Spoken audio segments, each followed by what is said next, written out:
Chapter 4 of Pride and Prejudice by Jane Austen. Pride and Prejudice by Jane Austen. Chapter 4. When Jane and Elizabeth were alone, the former, who had been cautious in her praise of Mr. Bingley before, expressed to her sister just how very much she admired him. "He is just what a young man ought to be," said she. "Sensible, good-humoured, lively, and I never saw such happy manners, so much ease with such perfect good breeding." "He is also handsome," replied Elizabeth. "which a young man ought likewise to be, if he possibly can. His character is thereby complete." "I was very much flattered by his asking me to dance a second time. I did not expect such a compliment." "Did not you? I did for you. But that is one great difference between us. Compliments always take you by surprise, and me never. What could be more natural than his asking you again? He could not help seeing that you were about 5 times as pretty as every other woman in the room. No thanks to his gallantry for that. Well, he certainly is very agreeable, and I give you leave to like him. You have liked many a stupider person." "Dear Lizzie!" "Oh, you are a great deal too apt, you know, to like people in general. You never see a fault in anybody. All the world are good and agreeable in your eyes. I never heard you speak ill of a human being in your life." "I would not wish to be hasty in censuring any one, but I always speak what I think." "I know you do, and it is that which makes the wonder. With your good sense, to be so honestly blind to the follies and nonsense of others. Affectation of candour is common enough, one meets with it everywhere. But to be candid without ostentation or design, to take the good of everybody's character and make it still better, and say nothing of the bad, belongs to you alone. And so you like this man's sisters too, do you? Their manners are not equal to his." "Certainly not, at first. But they are very pleasing women when you converse with them. Miss Bingley is to live with her brother and keep his house, and I am much mistaken if we shall not find a very charming neighbour in her." Elizabeth listened in silence, but was not convinced. Their behaviour at the assembly had not been calculated to please in general, and with more quickness of observation and less pliancy of temper than her sister, and with a judgment too unassailed by any attention to herself, she was very little disposed to approve them.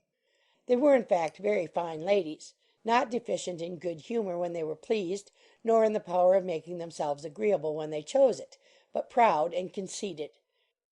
They were rather handsome, had been educated in one of the first private seminaries in town, had a fortune of 20,000 pounds, were in the habit of spending more than they ought, and of associating with people of rank, and were therefore in every respect entitled to think well of themselves and meanly of others. They were of a respectable family in the north of England, a circumstance more deeply impressed on their memories than that their brother's fortune and their own had been acquired by trade. Mr. Bingley inherited property to the amount of nearly 100,000 pounds from his father, who had intended to purchase an estate, but did not live to do it. Mr. Bingley intended it likewise, and sometimes made choice of his county, but as he was now provided with a good house and the liberty of a manor, it was doubtful to many of those who best knew the easiness of his temper whether he might not spend the remainder of his days at Netherfield, and leave the next generation to purchase.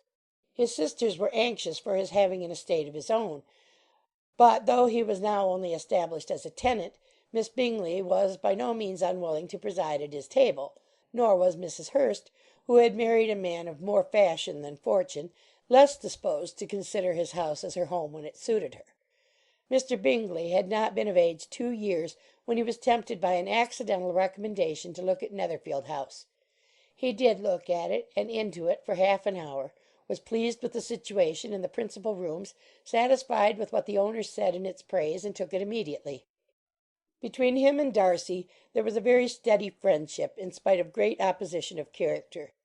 Bingley was endeared to Darcy by the easiness, openness, and ductility of his temper, though no disposition could offer a greater contrast to his own, and though with his own he never appeared dissatisfied. On the strength of Darcy's regard, Bingley had the firmest reliance, and of his judgment the highest opinion. In understanding, Darcy was the superior. Bingley was by no means deficient, but Darcy was clever. He was at the same time haughty, reserved, and fastidious, and his manners, though well bred, were not inviting. In that respect his friend had greatly the advantage. Bingley was sure of being liked wherever he appeared. Darcy was continually giving offence. The manner in which they spoke of the Meryton assembly was sufficiently characteristic. Bingley had never met with more pleasant people or prettier girls in his life. Everybody had been most kind and attentive to him. There had been no formality, no stiffness. He had soon felt acquainted with all the room, and as to Miss Bennet, he could not conceive an angel more beautiful. Darcy, on the contrary, had seen a collection of people in whom there was little beauty and no fashion, for none of whom he had felt the smallest interest, and from none received either attention or pleasure. Miss Bennet he acknowledged to be pretty, but she smiled too much.